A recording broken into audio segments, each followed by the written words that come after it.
দিলেন, ও ফেরেশতাদের দল, তোমরা যেমনি ভাবে তোমাদের কৃতকর্মের উপর, তোমাদের মত পোষণের উপর ভাবে অনুতপ্ত হইয়া আমি আল্লাহ পাকের বাইতুল মামুরটাকে এরকম তাওয়াফ করলাম, ঠিক তেমনি ভাবে দুনিয়ার মাঝ বরাবর মেডাল পয়েন্টে আমি আল্লাহ পাকের একটা কাবা শরীফ, আমি আল্লাহ পাকের একটা নিদর্শন, আমি আল্লাহ পাকের একটা ঘর নির্মাণ করো, যে ঘরের মধ্যে আমার বান্দারা কোনো গুনাহ করে ফেললে এই ঘরের মধ্যে আয়েশা লাব্বাইক লাব্বাইক বলে বলে হাজিরা দিবে নিজের গুনাহের জন্য, নিজের কৃতকর্মের জন্য। আমি আল্লাহ পাকের এই ঘরটাকে তাওয়াফ করবে, আমি আল্লাহ পাক রব্বুল আলামিন বান্দার জীবনের সকল গুনাহ মাফ করে দেব। সুবহানাল্লাহ। আলহামদুলিল্লাহ। মহান আল্লাহ পাকের দরবারে অসংখ্য অগণিত শুকর ও সুজুদ, যে মহান রব আমাদেরকে অত্যন্ত মায়া করে, মহব্বত করে, ভালোবেসে আল্লাহ পাকের বিধান জুমার নামাজ পড়ার জন্য আল্লাহর ঘর মসজিদে আসার বসার এবং নামাজের পূর্বে দিনই কিছু কথা বলা ও শোনার জন্য যে মালিক আপনাকে আমাকে সুযোগ করে দিলেন, ওই মালিকের দরবারে সকলেই কালিমাতুশ শুকর আদায় করি, সকলে করে আলহামদুলিল্লাহ। আজকে হচ্ছে জিলকদ মাসের 6 তারিখ, অর্থাৎ জিলকদের প্রথম জুমা। রাসূল সাল্লাল্লাহু আলাইহি ওয়াসাল্লাম বললেন, হজের কিছু মাস আছে, সেই মাসগুলোর মধ্যে 3টা মাসকে একত্রিত করা হয়েছে। রাসূল বলেন তার মধ্যে হচ্ছে শাওয়াল, জিলকদ এবং জিলহজ। পক্ষান্তরে হজ করতে হয় জিলহজ মাসে, কিন্তু হজের পূর্ণ প্রস্তুতি, পূর্ব যে প্রস্তুতি সেটা শাওয়াল থেকেই নিতে হয়, কারণ অনেক দূরের সফর, অনেক এখানে কাজের বিষয় আছে। এই সমস্ত কাজ এগুলো কমপ্লিট করে নিজেকে একদম আল্লাহর ঘরের মেহমান হিসাবে প্রস্তুত করার জন্য 2-3 মাস আগ থেকে এটার প্রচেষ্টা করতে হয়। এজন্য এই কাবা শরীফের ইতিহাস আমরা আগে জানব, তারপর হজ সম্পর্কে আমরা আলোচনা শুনবো ইনশাআল্লাহ। হজ এমন একটা বিধান যে আল্লাহ পাকের পক্ষ থেকে যে ইসলামের 5টা বুনিয়াদ আছে, এই 5টা বুনিয়াদের অন্যতম একটা বুনিয়াদ হচ্ছে হজ্জে বাইতুল্লাহ। কিছু ইবাদত আছে মালি, যেটা যাকাতের মাধ্যমে আদায় করতে হয়, এটা শুধু মালের মাধ্যমে, বদনি না, শরীরের কোনো পরিশ্রম করতে হয় না। আর কিছু ইবাদত আছে বদনি, যেটা রমজান মাসের রোজা, এখানে কোনো টাকার প্রয়োজন নাই, শুধু শরীরকে কষ্ট দিতে হয়, শরীরের উপর এটাকে প্রয়োগ করতে হয়। এমনিভাবে নামাজ, এটাও হচ্ছে বদনি, এখানে টাকা পয়সার কোনো বিষয় না, শরীরের মাধ্যমে শরীরকে প্রয়োগ করে আল্লাহর বিধানটা আদায় করা। আর একটা ইবাদত আছে, এটা হচ্ছে মালি এবং বদনি, এটার নাম হচ্ছে হজ্জে বাইতুল্লাহ। এখানে টাকাও খরচ করতে হয়, নিজের পরিশ্রম করে আল্লাহর ঘর পর্যন্ত যেতেও হয়। তা আল্লাহ পাক রব্বুল আলামিন যে ঘরের মধ্যে আপনাকে আমাকে তাওয়াফ করার জন্য আদেশ করেছেন, যে হজ আপনাকে আমাকে করার জন্য করেছেন, এই বাইতুল্লাহ কোথা থেকে কিভাবে দুনিয়াতে আবির্ভূত হলো, এটার ইতিহাস আমরা সংক্ষেপে জানার চেষ্টা করব। আল্লাহ পাক রব্বুল আলামিন যখন এই পৃথিবী বানানোর জন্য ইচ্ছা পোষণ করলেন, তখন এই সমগ্র পৃথিবীর মধ্যে শুধু পানি আর পানি ছিল। কি ছিল? পানি আর পানি। যে আল্লাহ পাক রব্বুল আলামিনের যে আরশ আছে, এই আরশটা এখনো বিশাল এক সমুদ্রের মধ্যে। কোথায়? বিশাল এক সমুদ্রের মধ্যে। এই সমুদ্রের মধ্যে 8 জন ফেরেশতা আছে, যেই ফেরেশতারা আল্লাহ পাকের এই আরশটাকে কাঁধের মধ্যে বহন করে দাঁড়ায় আছে। সুবহানাল্লাহ। রাসূল আকরাম সাল্লাল্লাহু আলাইহি ওয়াসাল্লাম যখন মেরাজের রজনীতে আল্লাহর সাথে সাক্ষাৎ করার জন্য গেলেন, আল্লাহ রাসূল সাল্লাল্লাহু আলাইহি ওয়াসাল্লাম ওই দিন দেখতে পাইলেন যে সকল ফেরেশতারা আল্লাহ পাকের আরশকে বহন করে আছে বিশাল এক সমুদ্রের মধ্যে। ওই সমুদ্রের মধ্যে যে সমস্ত ফেরেশতারা দাঁড়ায় আছে, ওই বিশাল সমুদ্রের মধ্যে দাঁড়ায় আল্লাহ পাকের আরশটাকে কাঁধের মধ্যে নিয়ে আছে। রাসূল তাকায় দেখে বিশাল সমুদ্রের পানি মাত্র ওই ফেরেশতাদের হাঁটু পর্যন্ত, হাঁটু পর্যন্ত পানি। হয়তো বা আপনার আমার মনে হইতে পারে, মনে হয় সেই সমুদ্রের গভীরতা কম, কিন্তু রাসূল জানা দেয়, ও আমার সাহাবায়ে কেরাম, তোমরা কি জানো সেই সমুদ্রের গভীরতা কেমন? সাহাবায়ে কেরাম জিজ্ঞাসা করলেন, ইয়া রাসূলুল্লাহ, হাবিবাল্লাহ, এটা তো আল্লাহ এবং তার রাসূলই ভালো জানে। পয়গম্বর জানা দিলেন, সেই সমুদ্রের গভীরতা হলো জমিন থেকে আসমানের দূরত্ব যতটুকু। আল্লাহু আকবার।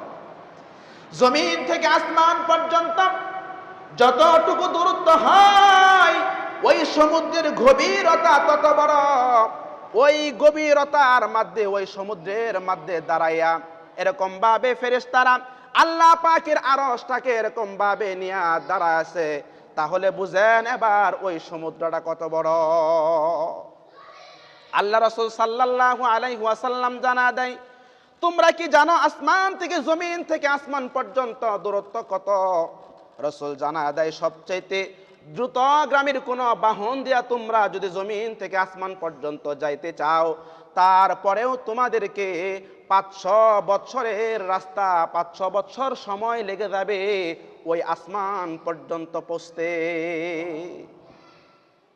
তাহলে এত বড় ফেরেশতা, এত বড় সমুদ্রের মধ্যে আল্লাহ পাক রব্বুল আলামিনের আরশটাকে কাদের মধ্যে নিয়ে দাঁড়ায় আছে।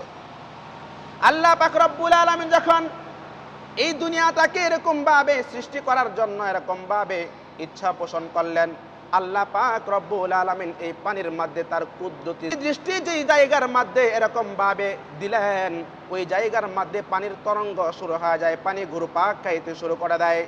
পানি যখন ঘুরপাক শুরু করে দেয়, পানির মধ্যে এরকম তরঙ্গ সৃষ্টি হয়ে যায়।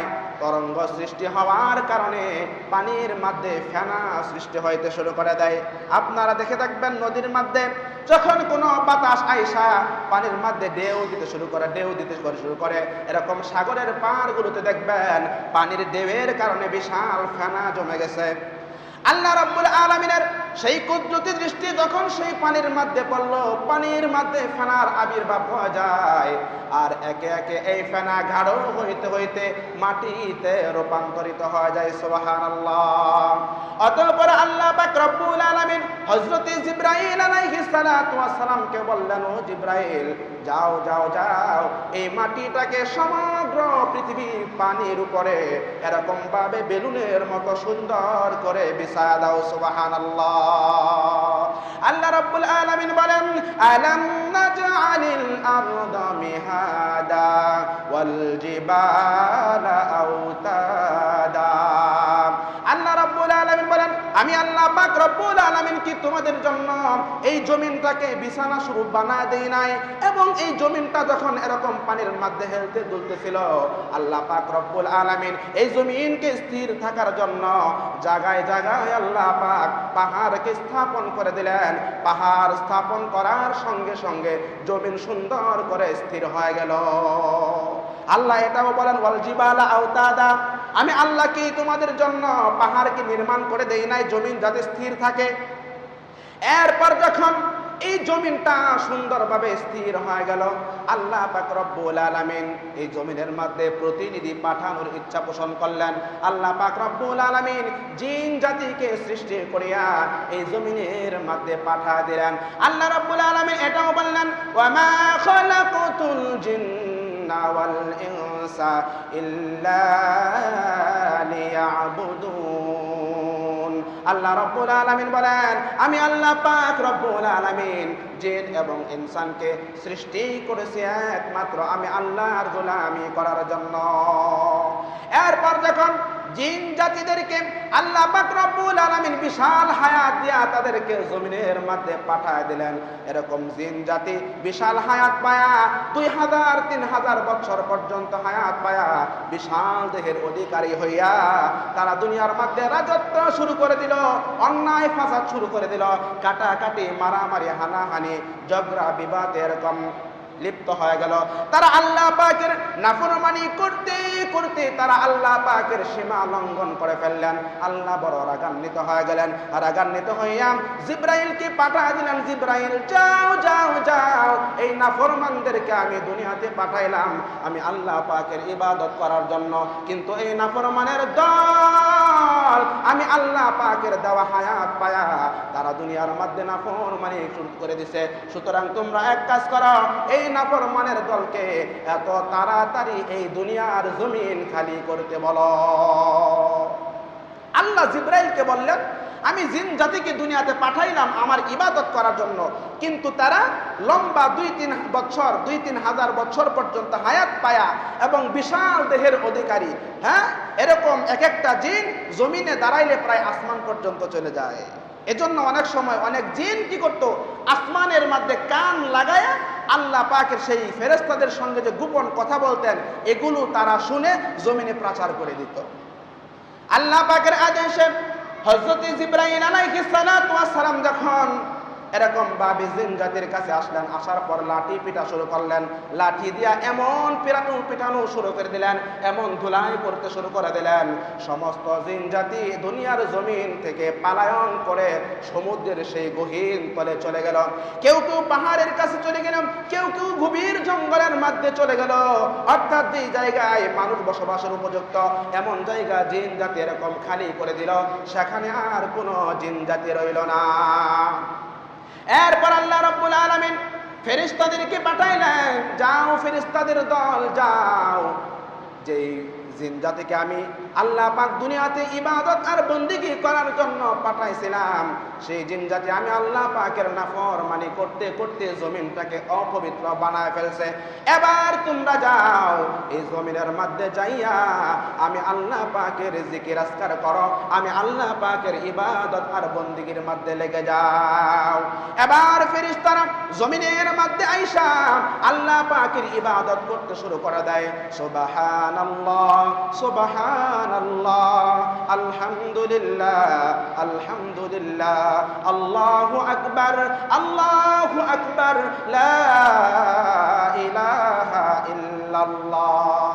সমস্ত ফেরেশতারা আল্লাহ পাকের এই সমস্ত ইবাদতগুলো বন্দেগীগুলো করতে শুরু করলেন। হঠাৎ আল্লাহকে বললেন, আল্লাহ আপনি যে আমাদেরকে দুনিয়াতে পাঠাইছেন, দুনিয়াতে পাঠানোর পূর্বে আমরা আসমানে থাকতাম, আসমানে আপনি আমাদের জন্য একটা ঘর বানাইছিলেন, যেই ঘরটার নাম হচ্ছে বাইতুল মামুর, আল্লাহর আসমানের ঘর। আমরা সেই ঘরের মধ্যে ইবাদত আর বন্দেগী করতাম, কিন্তু আপনি আমাদেরকে দুনিয়াতে পাঠাইছেন, দুনিয়াতে এমন কোনো ঘর নাই যে ঘরকে সামনে নিয়ে আমরা আপনার ইবাদত আর বন্দেগী করব। আল্লাহ পাক রব্বুল আলামিন জান্নাতে এক পাথর দিয়া জমিনের মধ্যে সর্বপ্রথম যেই জায়গার মধ্যে আল্লাহর কুদরতি দৃষ্টি পড়েছিল ওই জায়গার মধ্যে ফেরেশতাদের মাধ্যমে আল্লাহ পাক কাবা ঘরের প্রথম স্থানান্তর করেন। ফেরেশতাদের মাধ্যমে সর্বপ্রথম আল্লাহ পাক রব্বুল আলামিন পৃথিবীর জমিনে সেই কাবা ঘর যখন নির্মাণ করেন, এবার ফেরেশতারা সেই কাবা ঘরকে সামনে নিয়ে আল্লাহ পাকের ইবাদত আর বন্দেগী করে, সুবহানাল্লাহ বলে, আলহামদুলিল্লাহ বলে, আল্লাহু আকবার বলে। এই সমস্ত ইবাদত আর বন্দেগী যখন করতে শুরু করলো, কিন্তু আল্লাহ পাক রব্বুল আলামিনের তেমন ভালো লাগলো না। আল্লাহ রব্বুল আলামিন তখন সকল ফেরেশতাদেরকে ডাকলেন, ও ফেরেশতাদের দল তোমরা আসো আসো আসো। সমস্ত ফেরেশতাদেরকে নিয়ে আল্লাহ পাক রব্বুল আলামিন পরামর্শের মধ্যে বসলেন। পরামর্শের মধ্যে বসার পর আল্লাহ রব্বুল আলামিন তার প্রস্তাবগুলো ফেরেশতাদের সামনে পেশ করলেন। আল্লাহ রব্বুল আলামিন বললেন, ওয়া ইয ক্বালা রাব্বুকা লিল মালাইকাতি ইন্নী জাইলুন ফিল আরদি খলিফা ক্বালু أتجعل فيها من يفسد فيها ويسفك الدماء ونحن نسبح بحمدك ونقدس لك قال إني أعلم ما لا تعلمون।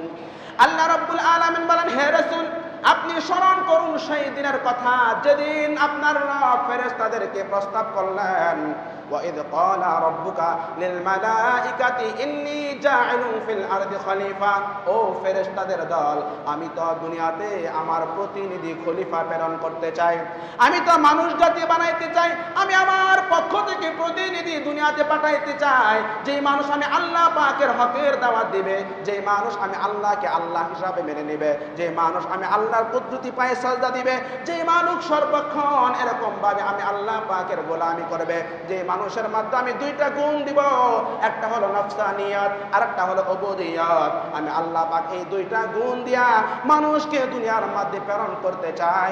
তোমরা কি বলো? তোমাদের মতামত আমাকে জানাও।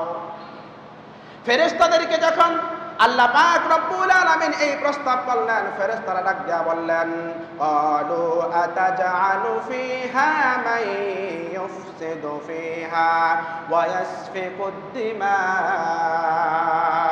আয় আল্লাহ রব্বুল আলামিন, আপনি কি এমন এক খলিফাকে দুনিয়ার ভিতরে পাঠাতে চান, এমন এক প্রতিনিধি দুনিয়াতে পাঠাতে চান, যারা দুনিয়াতে যাইয়া ফাসাদ করবে, ঝগড়া করবে, যারা দুনিয়াতে যাইয়া রক্ত প্রবাহিত করবে, এমন খলিফা দুনিয়াতে প্রেরণ করার প্রয়োজন নাই। ফেরেশতারা বাধা দিলেন। পরামর্শ করলে আমরা অনেক সময় খেয়াল পেশ করি না? ফেরেশতারা খেয়াল পেশ করলেন, এ আল্লাহ, এমন এক প্রতিনিধি, এমন এক খলিফা মানুষ জাতি আপনি দুনিয়াতে পাঠাইতে চান, তারা তো দুনিয়াতে যাইয়া হানাহানি, পারাপারি, ফিতনা, ফাসাদ, রক্ত প্রবাহিত, খুন খারাপি করবে, সুতরাং মানুষদেরকে পাঠানোর প্রয়োজন নাই। প্রশ্ন আসতে পারে, ফেরেশতারা তো আলিমুল গায়ব না, ফেরেশতারা কেমনে জানলেন যে আমরা দুনিয়াতে আইসা মারামারি করব, দুনিয়াতে আইসা পারাপারি করব, খুনাখুনি করব, দালাদলি করব, আহাজারি করব, মারামারি কাটাকাটি করব, এই বিষয়টা ফেরেশতারা কেমনে জানতে পাইলেন? মুফাসসিরিনে কেরাম লেখেন, মানুষদেরকে দুনিয়াতে পাঠানোর আগে যে আল্লাহ পাক জিন জাতিকে পাঠাইছিলেন, জিন জাতি আল্লাহ পাকের নাফরমানি করেছিল, মারামারি কাটাকাটি আল্লাহ পাকের অবাধ্য হয়েছিল, এই জন্য সেই ধারণা থেকে ফেরেশতারা আল্লাহকে পরামর্শ দিলেন, আল্লাহ, জিন জাতি যেইভাবে দুনিয়াতে যাইয়া নাফরমানি করছে, মারামারি কাটাকাটি করছে, সুতরাং আপনি যদি মানুষদেরকে পাঠান, মানুষও দুনিয়াতে যাইয়া আপনার নাফরমানির মধ্যে লিপ্ত হয়ে যাবে, তারাও ফাসাদ সৃষ্টি করবে, তারাও হানাহানি করবে, তারাও রক্ত প্রবাহিত করবে, এই জন্য আপনি মানুষদেরকে দুনিয়াতে প্রেরণ করিয়েন না। ফেরেশতা যে আল্লাহর কাছে প্রস্তাবটা রাখলেন, সত্য না মিথ্যা? হ্যাঁ, সত্য না মিথ্যা? ফেরেশতা যে আল্লাহর কাছে বললেন যে মানুষকে দুনিয়াতে পাঠায়েন না, তারা যাইয়া হানাহানি, মারামারি, কাটাকাটি করবে, ফাসাদ করবে, সত্য বলছেন না মিথ্যা বলছে? সত্য বলছে। আজকে তো দুনিয়াতে এসে আমরা হানাহানি কাটাটির মধ্যেই লিপ্ত আছি, পারাপারির মধ্যে আছি, খুন খারাপের মধ্যে আছি, ঝগড়াঝাটির মধ্যে আছি। আল্লাহ পাকের ফেরেশতারা ডাক দেয়া বললেন, আয় আল্লাহ, সুতরাং এই মানুষদেরকে দুনিয়াতে পাঠানোর কোনো কারণ নাই, দরকার নাই।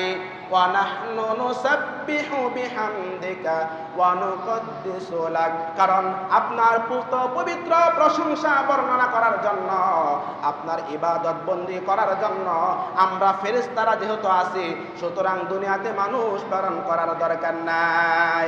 কিন্তু আল্লাহ রাব্বুল আলামিন বললেন, ইন্নী আ'লামু মা লা তা'লামুন। ও ফেরেশতাদের দল, আমি আল্লাহ পাক রব্বুল আলামিন যা জানি তোমরা তা জানো না। সুবহানাল্লাহ। আল্লাহ পাক রব্বুল আলামিন যখন মানুষদেরকে প্রেরণ করার জন্য ইচ্ছা পোষণ করে ফেললেন, ফাইনাল করে ফেললেন, ফেরেশতারা নিজেদের কথার উপর অনুতপ্ত হয়ে গেলেন। আল্লাহর কথার মধ্যে আমরা বাধা দিলাম, লজ্জিত হইয়া নিজেদেরকে অপরাধী মনে করিয়া ওই যে বাইতুল মামুর আছে, ওই বাইতুল মামুরের পাশ দিয়া 7টা চক্কর লাগায়া দিলেন। আল্লাহ জিজ্ঞেস করলেন, ও ফেরেশতারা, তোমরা কেন এমনটা করলে? কেন বাইতুল মামুরের চারপাশ দিয়া 7টা চক্কর লাগায়া দিলা? কেন তোমরা তাওয়াফ করলাম? ফেরেশতারা উত্তর দেয়, আল্লাহ, আপনি মানুষ জাতিকে সৃষ্টি করার জন্য মত পোষণ করেছেন, আমরা বাধা দিয়েছি, এই জন্য আমাদের মনে হয়েছে আমরা অপরাধ করে ফেলছি, এই জন্য আমরা নিজেরা অপরাধী হইয়া নিজেরা নিজেদের কথার উপর লজ্জিত হইয়া আপনাকে খুশি করার জন্য আপনার ঘরকে আমরা তাওয়াফ শুরু করে দিলাম। সুবহানাল্লাহ। আল্লাহ পাক রব্বুল আলামিন এবার হযরত আদম আলাইহিস সালাতু ওয়াস সালামকে সৃষ্টি করে ফেললেন, আম্মা জান হাওয়া আলাইহিস সালাতু ওয়াস সালামকে সৃষ্টি করে ফেললেন। আমি সংক্ষেপে আপনাদেরকে বলতে চাচ্ছি, ওই যে ফেরেশতারা নিজেদের কৃতকর্মের জন্য, নিজেদের ভুলের জন্য বাইতুল মামুর তাওয়াফ করলেন, আল্লাহ জানায় দিলেন, ও ফেরেশতাদের দল, তোমরা যেমনি ভাবে তোমাদের কৃতকর্মের উপর, তোমাদের মত পোষণের উপর তোমরা ভাবে অনুতপ্ত হইয়া আমি আল্লাহ পাকের বাইতুল মামুরটাকে এরকম তাওয়াফ করলা, ঠিক তেমনি ভাবে দুনিয়ার মাঝ বরাবর মেডাল পয়েন্টে আমি আল্লাহ পাকের একটা কাবা শরীফ, আমি আল্লাহ পাকের একটা নিদর্শন, আমি আল্লাহ পাকের একটা ঘর নির্মাণ করো, যে ঘরের মধ্যে আমার বান্দারা কোনো গুনাহ করে ফেললে এই ঘরের মধ্যে আইসা লাব্বাইক লাব্বাইক বলে বলে হাজিরা দিবে, নিজের গুনাহের জন্য, নিজের কৃতকর্মের জন্য আমি আল্লাহ পাকের এই ঘরটাকে তাওয়াফ করবে, আমি আল্লাহ পাক রব্বুল আলামিন বান্দার জীবনের সকল গুনাহ মাফ করে দেব। সুবহানাল্লাহ।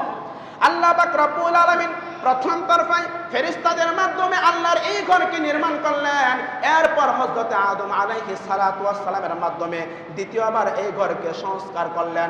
এরপর যখন হযরত নূহ আলাইহিস সালাতু ওয়াস সালামের জামানা আসলো, এই নূহ আলাইহিস সালাতু ওয়াস সালামের জামানায় বিশাল বড় প্লাবন হয়েছিল।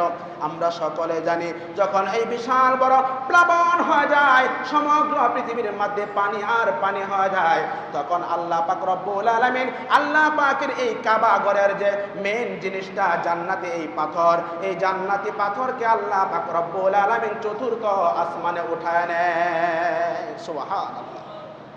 হযরত নূহ আলাইহিস সালাতু ওয়াস সালামের জামানায় যখন প্লাবন হয়ে গেল, প্লাবনের মধ্যে এই কাবাঘর যাতে না হারা যায়, কাবাঘরের সেই জান্নাতি পাথর যাতে না হারা যায়, এজন্য সংরক্ষণের জন্য আল্লাহ পাক রব্বুল আলামিন কি করলেন, এই কাবা শরীফকে চতুর্থ আসমানে উঠায় নিলেন।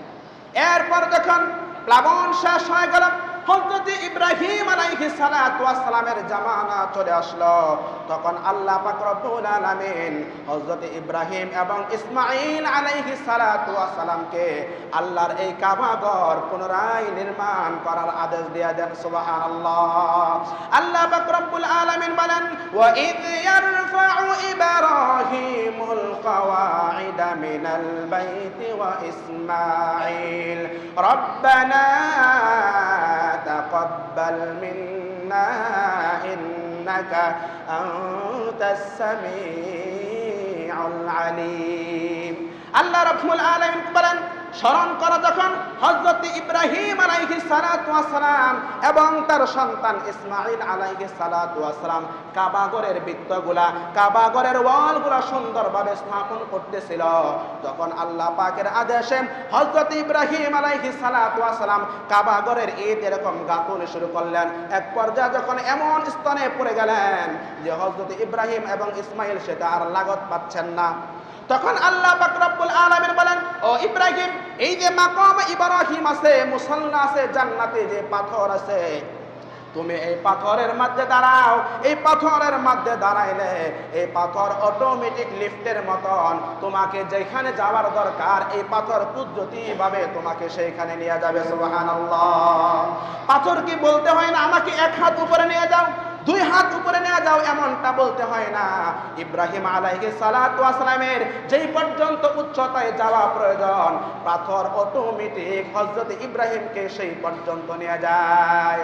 এবার ইব্রাহিম আলাইহিস সালাতু ওয়াস সালাম সমস্ত এরকম ভাবে কাবা শরীফটা নির্মাণ করে ফেললেন। এবার আল্লাহ পাক রব্বুল আলামিন বললেন, ও পয়গম্বর, কাবা শরীফ নির্মাণ করে বসে থাকলে হবে না, আপনি এক কাজ করেন, এই কাবা ঘরের মধ্যে যারা হজ করার জন্য আসবে, তাওয়াফ করার জন্য আসবে, রুকু করার জন্য আসবে, এরকম ভাবে ইতিকাফ করার জন্য আসবে, ওই সমস্ত মানুষদের জন্য আপনি কাবা ঘরটাকে উপযুক্ত পরিবেশ করে দেন। আল্লাহ রাব্বুল আলামিন বলেন, ওয়া আহিদনা ইলা ইব্রাহিম ওয়া ইসমাঈল আন তাহিরা বাইতিয়া লিত-তাইফিনা ওয়াল আকিফিনা ওয়াল রুকআইস সুজুদ। আল্লাহ রাব্বুল আলামিন বলেন, ও পয়গম্বর পয়গম্বর ইব্রাহিম, আপনি আমার এই কাবা ঘরটাকে সুন্দর করে পরিষ্কার পরিচ্ছন্ন করেন, যাতে করে যারা এই কাবা শরীফ তাওয়াফ করবে, রুকু করবে, সাজদা করবে, ইতিকাফ করবে, এই সমস্ত মানুষের জন্য আপনি কাবা ঘরটাকে সুন্দর করে পরিষ্কার পরিচ্ছন্ন করে দেন। হযরত ইব্রাহিম আলাইহিস সালাতু ওয়াস সালাম তার সন্তানকে নিয়ে কাবা শরীফটাকে সুন্দর করে পরিষ্কার পরিচ্ছন্ন করলেন। আল্লাহকে ডাক দেয়া বললেন, আল্লাহ এবার আমার কর্মসূচি কি? আল্লাহ পাক রব্বুল আলামিন জানা দিলেন, আপনি এক কাজ করেন, আপনি সমগ্র পৃথিবীর মানুষদেরকে এখানে হজ করার জন্য একটা ঘোষণা দিয়ে দেন। সুবহানাল্লাহ। ইব্রাহিম পয়গম্বর আল্লাহকে ডেকে ডেকে কয়, আল্লাহ তোমার কাবা ঘরটা এমন একটা জায়গার মধ্যে, চারপাশে মরুভূমি, ধুধু মরুভূমি, কোনো মানুষ নাই, আমরা পিতা পুত্র ছাড়া আর কোনো মানুষ নাই, সুতরাং এই খালি ময়দানের মধ্যে যদি আমি আজান দেই, কে আমার আজান শুনবে?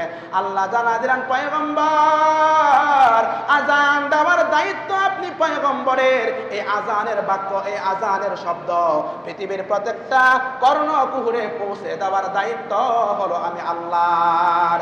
আল্লাহ রাব্বুল আলামিন বলেন, ওয়াআযিন ফিন নাসি বিল হাজ্জি ইয়াতুকা রিজালাও ওয়া আলা কুল্লি দামিরি ইয়াতিনা মিন কুল্লি ফাজ্জিন আমিক।